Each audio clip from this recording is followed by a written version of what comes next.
U jednoj prostoriji imaš 3 prekidača, a u drugoj odvojenoj prostoriji imaš jedno svetlo. Smeš da uđeš u tu drugu prostoriju samo jednom. Kako da provereno znaš koji prekidač pali svetlo? Čekaj, jednom ulazim u tu drugu prostoriju Tako je. i imam samo jedan pokušaj da kliknem jedan prekidač ili više. Ne, znači u drugoj prostoriji su ti 3 prekidača, a u drugoj prostoriji je svetlo. Odvojeno je, ne možeš da vidiš da li se svetlo upalilo ili ne. Znam je.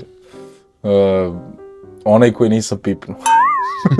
Ne, koja je logika da sad, ne znam, mislim da pipnem, pazi, imam 3 opcije, jel tako?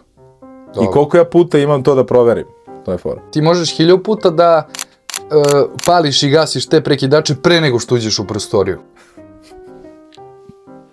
Hoću ti kažem. Ajde. Upališ prvi prekidač i pustiš ga da gori, da kao bude upaljen neko vreme. Onda ga ugasiš pa upališ drugi, a treći ne diraš. I sad, tad ulaziš u prostoriju. Ako je svetlo upaljeno, znači da je drugi prekidač. Ako je svetlo ugašeno, onda pipaš lampu. Pa ako je skroz hladno, onda znači da je treći, jer njega nisi ni palio. A ako je onako toplo, a ne radi, znači da je prvi jer si ga pustio da radi, ono se zagrije. Na to sam mislio. Pa da, to je pitanje u stvari šanse. Eto.